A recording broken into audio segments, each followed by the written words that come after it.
wanaagsan daawadayaal waa mar kale iyo barnaamijkeena qubanaha VOA barnaamijkeena qubanaha VOA oo idin la socodsiinayaan anigoo ah Caashi Ibraahim iyo Maxamed Cabdi waxa qodobadan idinku hayna kamid ah wax yar ayaa cunaya hadda dumarkii waa soo bateen jaadkiisa la soo kordhiyay saqiir iyo kabiir ayaa cuno isla bilaabay Soomaali cunista iyo ka ganacsiga qaadka dalka Soomaaliya oo si weyn u koray kadib markii Soomaaliya loo wareejiyay qaadkii laga mamnuucay dalka UK kulan lagu falanqeynayay dhibaatada cudurka dabaysha ee Soomaaliya oo laanta af Soomaaliga ee VOA ay ku qabatay magaalada Hargeysa marinka Gaza oo ay xasilooni ku soo noqotay kadib markii Xamaas iyo Israa'iil ay si buuxda u saxeexeen xabad joojin lagu soo afjaray dagaal socday 50 maalmood qodobadaasi iyo kuwa kale ayaan idinku haynaa barnaamijka qubanaha VOA ee toddobaadkan cunista iyo ka ganacsiga qaadka Soomaaliya ayaa kordhay kadib markii Soomaaliya loo wareejiyay qaadkii laga mamnuucay dalka UK qiimaha qaadka ayaa hoos u dhacay waxayna taasi sababtay in dad badan oo isugu jira haween iyo ragba ay wadu helaan inay iibsan karaan qaadka si ay u cunaan warbixintan waxay noo hayay wariyaheena Maxamed Waraad Xasan iyagoo hoonka yeerinaya ayaa koraya gawaarida xamuulka qaadaha oo xawli ku socda ay soo gaaraan suuq ku yaala magaalada Muqdisho dalka Britain oo ay ku nool yihiin Soomaali aad u badan ayaa laga mamnuucay qaadka bishii July ee aan ka soo gudubnay waxa mamnuucistaasi ay sababtay in qaadku uu buuxaafiyo suuqyada Soomaaliya qiimihiisuna uu si weyn hoos ugu dhaco qiimaha la siisto nooca ugu raqiisan qaadka ee loo yaqaan laariga ayaa halkii kiilo ay hoos ugu dhacday suuqyada ilaa iyo $10 tan iyo markii ay Britain mamnuucday halkii kiilo ee qaadkii London laga soo weeciyay ee qaaska ahaa ayaa maraya $18 halka markii hore uu ka ahaa $30 Abdulrahman Yusuf waxa uu ka mid yahay dadka qaadka ka ganacsada waxa uu sheegayaa in ganacsigiisu uu bulaalay tan iyo markii qaadka laga mamnuucay Britain qaadka oo waxa ku qaadan jirnay beexiisa milyan 500 bulshada haddana waxa ku qaadanaa 700 maanta xoolaha kor u sara ka qaadkii 900 ana laga diiday bulshada qaadka ayaa astaan u ahaa dhalinyaro deegta uu suran yahay qori dhowr iyo 20 sanadood ee la soo dhaafay ee qabqabalayaal dagaal iyo kooxo Islaamiyiin ay caadaysteen dhaqanka qori iyo xoog wax lagu xukumo Soomaaliya hadda waxay ka soo kabanaysaa colaadii iyo jahwareerkii daashday kadib markii ciidamada Midowga Afrika iyo kuwa dawladda Soomaaliya ay ka saareen al-shabaab magaalada Muqdisho iyo meelo kaleba koorinta aysan Britain mamnuucin qaadka Maxamed Khaliif oo 27 sano jira shaqadiisuna ahayd shaqaale dhismo ayaa awoodi karay inuu qaadka cuno toddobaadkiiba hal jeer marka si wixii shaqa loo kala hayaa shaqadii 200 diyaa soo yeeshid macallinka wiigna cunta jimciye oo kale ruuc iyo dad oo kale 160 asiisanana dadka u ololaya mamnuucista qaadka ayaa ku doodayay inuu halis ku yahay qoyska iyo horumarka shakhsiyaadka qabatima halka kuwa doonaya inaan la mamnuucin ay ku doodayaan in mamnuucista qaadka ee Britain iyo dalal kale oo Yurub ku yaala ay dhalinyaro badan u horseedi karto inay ku kacaan fal dambiyeedyo ama ay ku biiraan xagjirka sanadkii 2006 ayaa warbixin ay soo saartay hay'adda caafimaadka adduunka ee WHO waxa lagu sheegay in qaadku uu sare u qaadi karo dhiig karka hurdo la'aanta iyo xanuuno kale oo dhowr ah isla markaana uu daciifiyo awoodda galmada ee ragga dumarka Soomaaliyeed ayaa burbur ku dhaca qoysaska iyo caruur la dayacay daliil uga dhigaya waxyeelada qaadka Khadiija Cali ayaa qaadka muddo dheer isticmaalaysay waxay sheegtay in qiimaha qaadka hoos u dhaca ay ka dhigan tahay in dumar badan ay ku soo beerayaan cunistiisa wax yar ayaa cunaya hadda dumarkii waa soo bateen jaadkiisa la soo kordhiyay saqiir iyo kabiir ayaa cuno isla bilaabay Soomaali dawladda Soomaaliya oo awoodeeda dhaqaale iska liidato ayaan isku howlin la socoshada xaaladaha caafimaad ee dalka Soomaaliya waxay xoog ka saartaa la dagaalanka al-shabaab iyo dhismaha hay'adaha qaran ee dawladda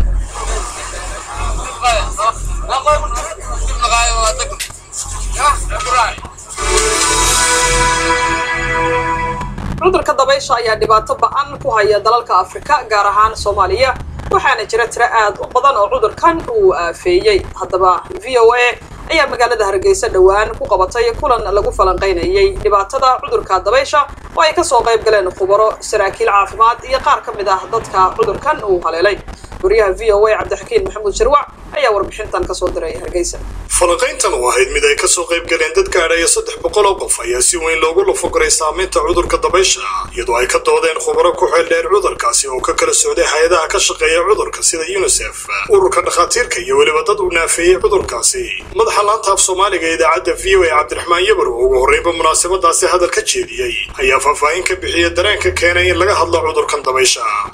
dareenkan cusub ee imika yimid waxa uu ka dhashay laba kacalayn cudurka dabayshu haddana caalamka meelo badan oo ku soo laba kacalay oo soo noqday sanadkii la soo dhaafay matalan 2013 haddaan soo qaadano oo kale waxa laga helay cases dhowr oo runtii aad dadku u cabsi geliya wadamada ay ka mid yihiin for example Soomaaliya oo kale laba gobol baa ayaa lagu sheegay Kenya dhulkan Dadaab la yiraahdo ay joogaan qaxootiga malaha caalamka ugu weyn ee 500,000 qof ay joogaan oo iyada case laga helay taasna waxay dardar gelisay in durba markiiba culimada caalamka ee caafimaadku ay u gurmadaan oo talaalo loogu ordo oo Ethiopia iyo Yemen iyo meelo badan imika durba talaalkii la gaaray cabsidaasi marka Horn of Africa timid soo gaadhay kuma ekeen Horn of Africa sanadkan aan imika ku jirno 2014 waxay ahayduna 4 bilood ka hor bishii April 14keedii markii lagu helay cases Equatorial Guinea oo 3 maalmood kadib haddana 17kii April 4 case oo kale isla wadankaas Equatorial Guinea laga helay dunida oo muddooyinkii dambaba dadaal ugu jirta sidii cudurkan loo xidhiib tiri lahaa ayaa deegaanada uu ka jiro alaaba ay dhacdaa in dadka qaar ay ka fidiyaan warar aan jirin waxaana Cabdiraxmaan Yabar oo ku dheeraaday wararka aan jirin ee alaaba laga sheego talaalka lagaga hortago cudurkan ayaa waxa la sheegayaa in dadka qaarkood ay faafiyeen warar ku tarkuteena oo laga faafiyay poliyada oo la leeyahay qofka hadii immunization lagu sameeyo ama la talaalo waxa ay dhalanaysaa inuu noqdo qofkaasi madalays wana wax qariiban ugu cusub wax duruus ama aqoon oo taageera shaqadaasi ma jirto waxay iska heed ku tarkuteen dadka qaarkood ay u abuureen in ay ka joojiyaan oo waliba qaarkood si markan oo xad gudub oo aad uga baxsan heerka caalamiga caafimaadka ay ugu sheegaan in malaha ay tahay wax malaha loogu talagalay in populationka islaamka hoos lagu dhigo wasiir ku-xigeenka caafimaadka Soomaaliland Marwe Nabi Xuseen Qowdhan oo furitaankii hadal ka jeedisay ayaa ka hadashay ka Soomaaliland ahaan doorka ay ka ciyaaraan xakamaynta cudurkan iyo waliba hanaanka talaalka ay u bixiyaan allada qaar waxaan ku gaarsiinaa hab campaign oo booliyaduna ay ka mid tahay booliyaduna gaarkeed baan mar campaign ku gaarsiinaa waxa kale oo barbar socda talaal routine oo yaala goobaha caafimaadku ka socdo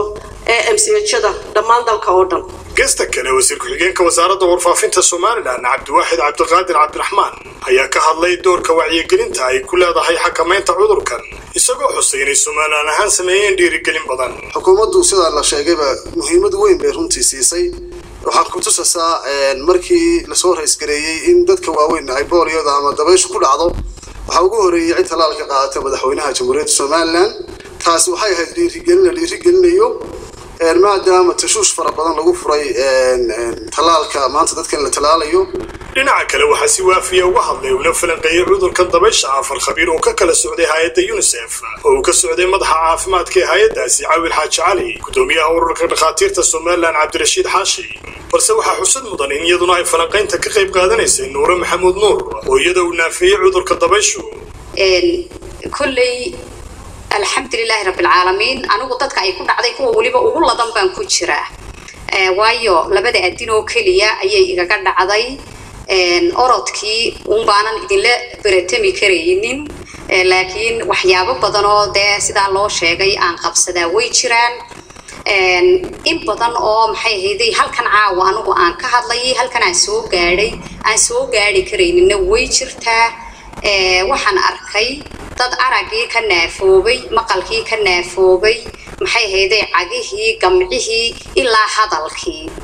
falanqayntan ayaa noqonaysa tii saddexaad ee laanta af Soomaaliga ee idaacadda VOA ay ku qabato magaalada Hargeysa iyadoo sidan oo kale ay hore uga qabatay mawaadiicda tahriibta iyo waliba dumarka waxaana falanqayntan ay daafuraysaa barnaamijyo xiriir oo dhawaan laga sameyn doono cudurkan dabaysha Cabdixakiin Maxamuud Shirwac VOA Hargeysa إسرائيل يا حماس سي wada jiro u saxay heshiis xabad joojin oo lagu joojinayay dagaalkii kontonka maalmood ka socday marinka Gaza kaas oo ay labaduba sheegteen inay guul ka soo hooyeen colaadani waxay sababtay dhimashada in ka badan 2,200 oo qof warbixintana waxaa diyaariyay wariyaha VOD Scott Bob dadweynaha reer Gaza ayaa habeenkii salaasadii wadooyinka isugu soo baxay si ay ugu damaashadaan xabad joojinta afayeenka ururka Xamaas Sami Abu Suhri ayaa ku tilmaamay guul u soo hoyatay qadiyadda Falastiin لنعلن انتصار غزة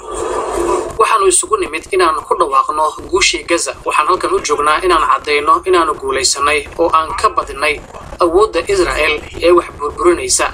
waxaana mahaddaas iska leh Ilaahay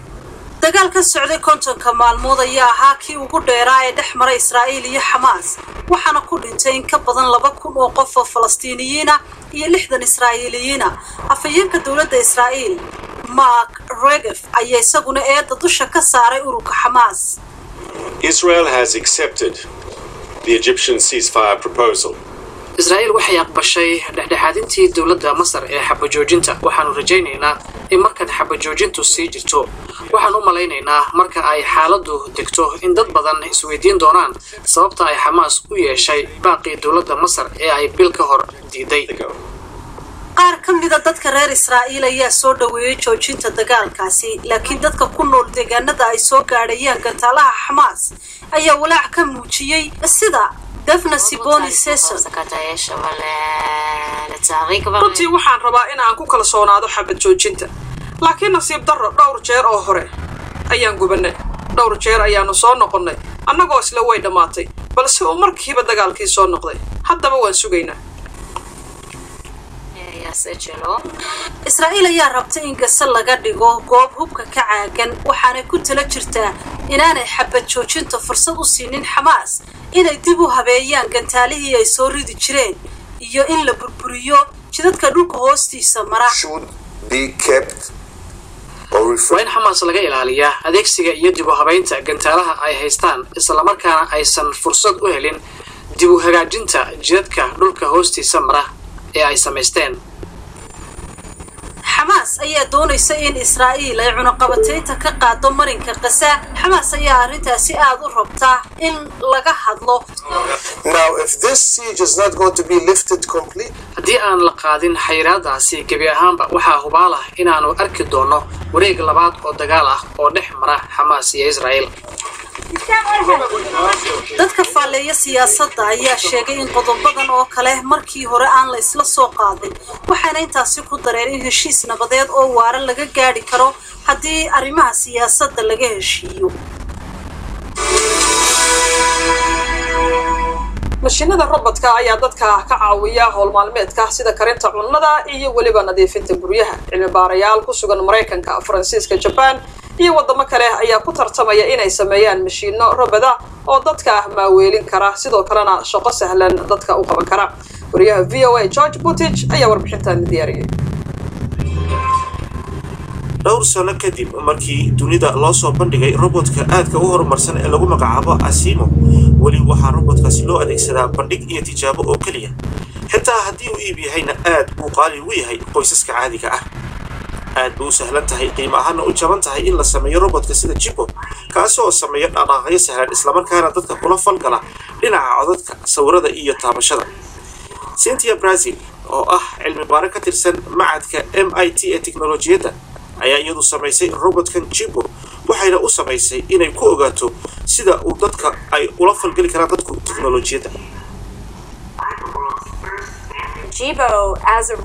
Jibo waa shay dhaqaaqi kara kaamirad ayaana ku xiran waa uu ku arki karaa isla markaana sidii wax nool ayuu kula falgali karaa waxa uu si cusub u soo bandhigi karaa waxyaabo badan